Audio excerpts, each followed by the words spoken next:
All right. Open our books to the mood disorder section. Or are y'all in too bad of a mood?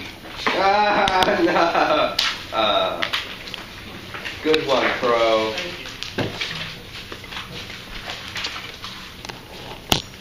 Thank you. Page 364.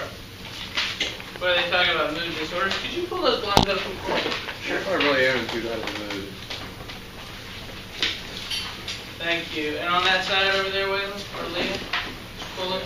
Get on your And your seat. That'd be good. Thank you. Okay, so there are mood disorders out there that you need to know about, and it's probably the most common disorder. Would be. So,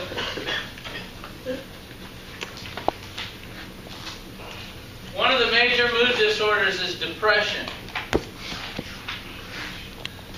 Estimates go as high as maybe half of people at some point in their life are clinically depressed.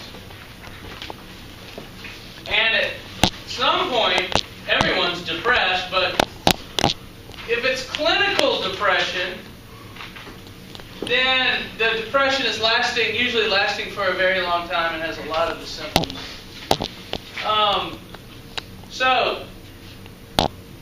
There are disturbances in emotion, excessive sadness. Excessive sadness is a symptom of depression. There are behaviors disturbances. People lose interest in their activities when they're depressed. So we say that's a behavior disturbance. A cognition disturbance.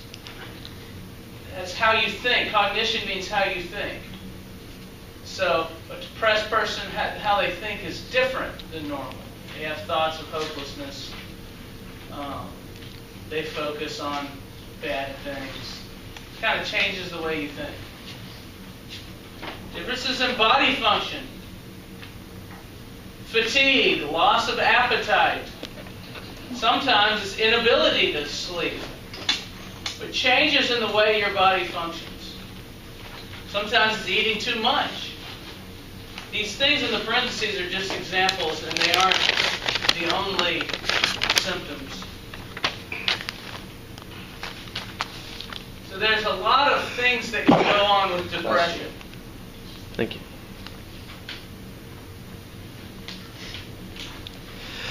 The DSM, Thank you. that book that I showed you, requires that you have 5 of these symptoms listed here that have continued for a period of 2 weeks or more. If you have that, you're considered to be clinically depressed.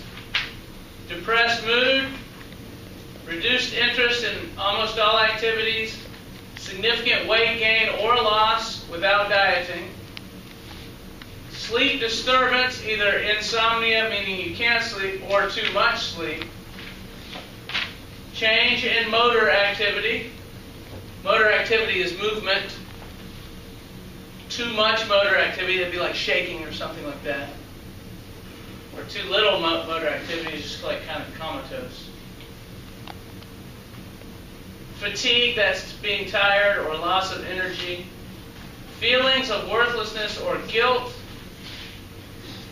Reduced ability to think or concentrate. Recurrent thoughts of death. If you have 5 of those for 2 weeks or more, you're considered to be clinically depressed, according to the DSM. You can see a lot of these depend on, I don't know if I really have loss of energy. I might have been a little bit tired. It's subjective. One psychologist might say you're depressed, where another one says you're not. Depends how strongly you judge these things.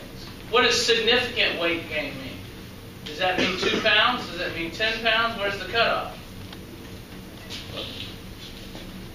So, these are subjective, but if you run down and have a lot of those, you may have depression. You go to a psychologist, a psychiatrist, The psychiatrist can give you drugs that can treat depression. Because remember, a psychiatrist is a doctor. It has a medical degree, and they can prescribe drugs. There's a lot of drugs out there that treat depression.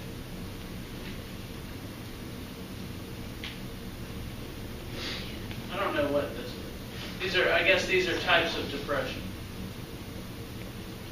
Seasonal affective disorder, we talked about that, right? What is Adam? Don't you get light, like for treatment if you have seasonal? Yeah, they have light treatments for that. That's one way to get treatments. Mr. There's What? other treatments. But you see seasonal affective disorder in the winter, when it's dark a lot, cold a lot, people get depressed. Yeah. What is Adam? You've had a couple pictures. Adam is a computer database that has a lot of medical information. Can't remember what the words stand for, but if you want to look up diseases and such, you can hit this Adam site, and it's like a medical computer lab.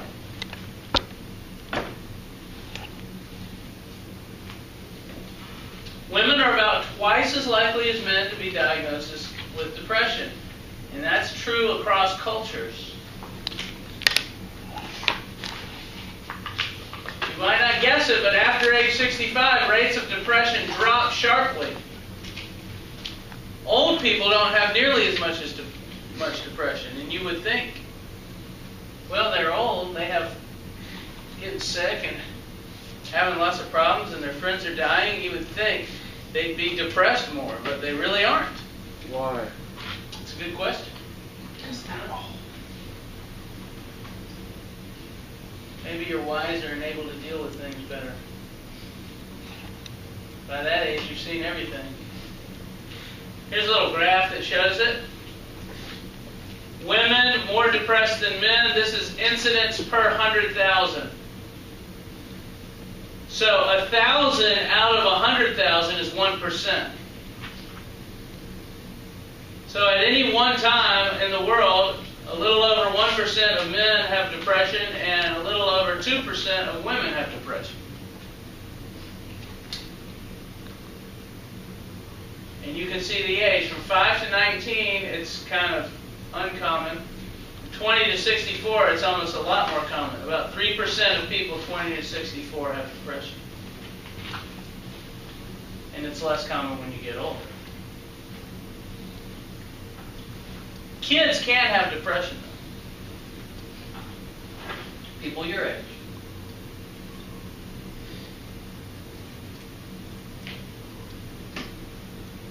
The book goes into the different theories of depression, why depression happens. There are biological explanations. Some people, it runs in the family. My mom had depression, my aunt had depression. You're more likely to get depression, if that's the case. So genetics has something to do with it. And they're not sure why that is. Maybe one day they'll figure out exactly how the genes can help cause depression, but that's an example of a biological explanation. Also, brain chemistry. All those neurotransmitters that are in the brain, some of them, if they're lacking, can cause depression. And so, or if there's too much of one, it depends on the neurotransmitter, what's missing, what's there. And so a lot of times the way to balance out if it's a neurotransmitter problem or a hormone problem, you can take a drug that counteracts that neurotransmitter, that binds to it, has the right shape, and it binds to it, and so that neurotransmitter can't act if it's too much of some neurotransmitter that's causing the problem. So that's a solution based on biological explanations. And there's a lot of drugs out there that are to treat depression. Paxil, have you heard of some of these?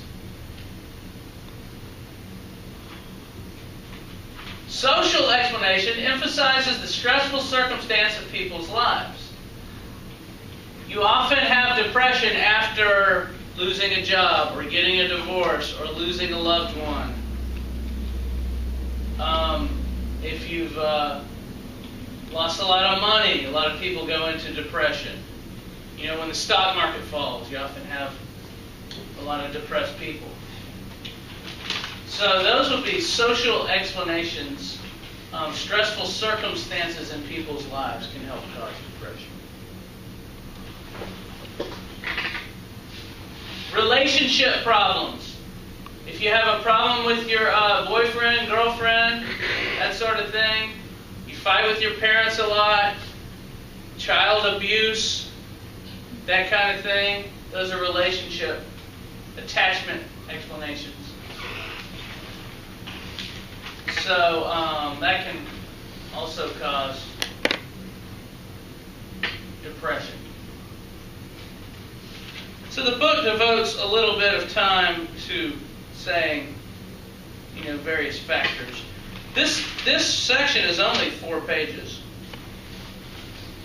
It's pretty short reading. Cognitive explanations talk about thinking habits. People who are pessimistic, have a pessimistic thinking style. Have you ever heard, there's some people that say the glass is half full and others say the glass is half empty. You know what I'm talking about? The half empty people tend to have more problems with depression.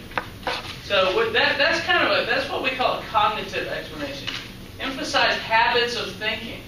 Change your thinking habits and you'll be less prone to be depressed. Look on the bright side of things.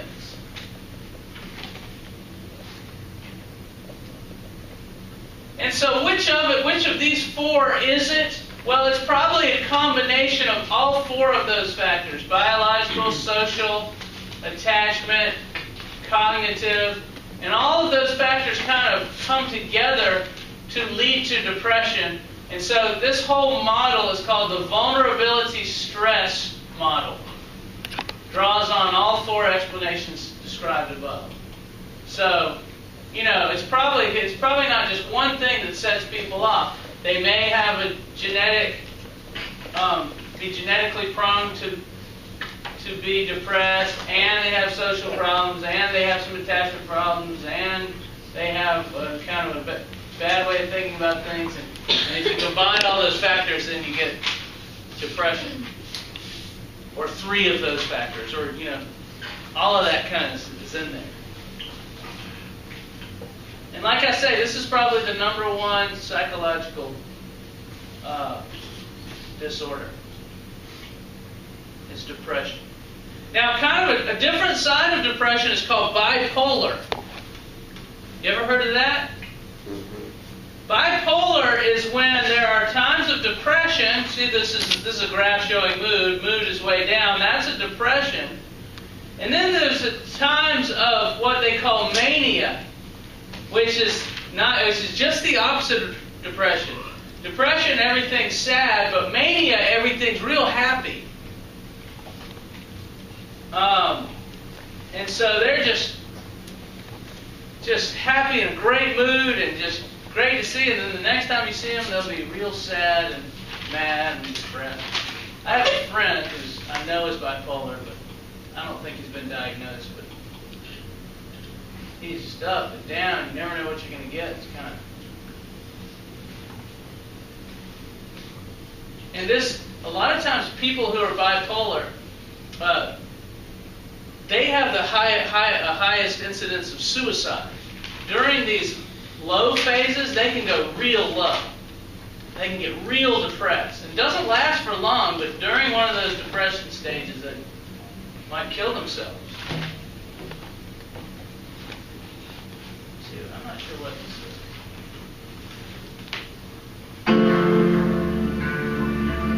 No, that's too long. Sorry. I got other things to show you. These are all people who have bipolar disorder. Do we know who these people are? Van Gogh. Vincent Van Gogh. Kurt Cobain. That's Kurt Cobain. Britney Spears. Britney Spears. Who is this? I don't know. Peter here. Who? I don't know. John Lennon. Is it John Lennon? No. Looks like a female. Kurt Cobain killed himself. He was the lead singer of Nirvana.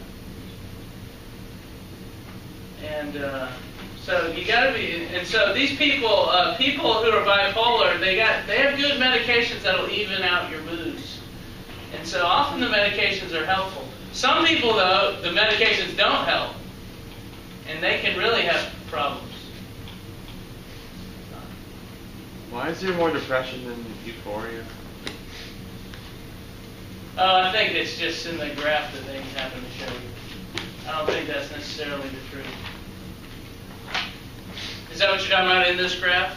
Yeah, I think that's just an example. It goes both ways. All right. So you read about these mood disorders. I have those two videos that we've started that I want to finish. First, I'll finish the Phobias. OCD one. Oh. Was there a phobia one? Maybe that was the OCD one. Zoophobia? We watched that one Yeah, a we while watched back. that one. We finished that one.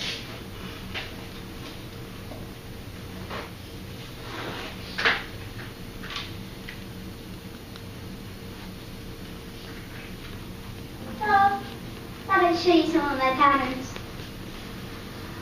When I'm over here, I have to go my feet against the wall a lot. In children like Taylor, OCD can cause significant anxiety or distress, or interfere with the child's normal routine, making it hard for a kid to live normally. Did y'all see this part yesterday? No. OCD right now is telling me to walk my feet against the wall, but I don't normally do. In Taylor's case, OCD does not run in her family, but how she may have contracted it should be of concern to every parent. Her compulsive behavior seemed to begin after a bad throat infection at the age of 3. Now, every time she gets a similar infection, her OCD seems to get worse. Oh, I'm done now.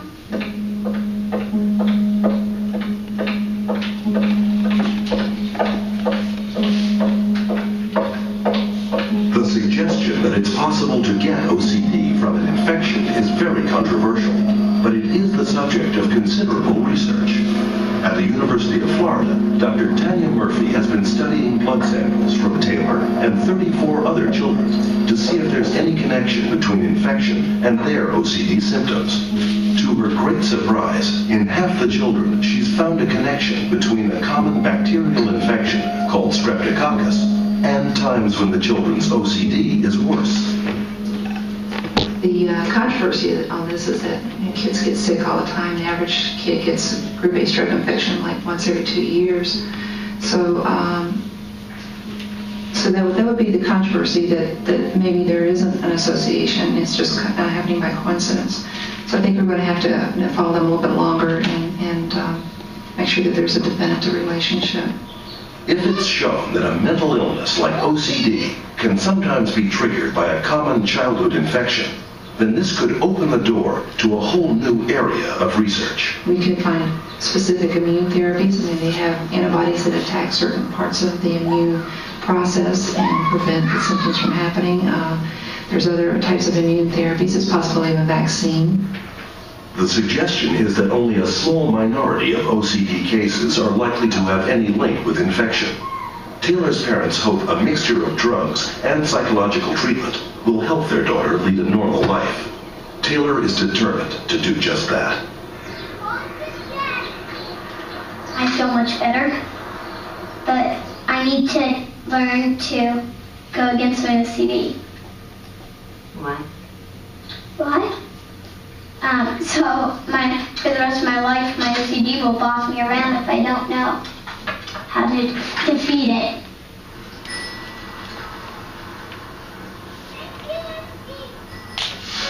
Little Jake is not the only thing impacted by Stephanie's compulsive behavior. Her whole house is subject to a decontamination ritual as strict as the one she uses on herself. I have to clean in a certain way, and I start at the front door and I work backward. Once I start cleaning, I can't stop, and I have to decontaminate in the perfect way. Nothing can go wrong. If it does, the contamination jumps to something else. it's really frightening when something is contaminated, 'cause you know it's only a matter of time before it takes over everything.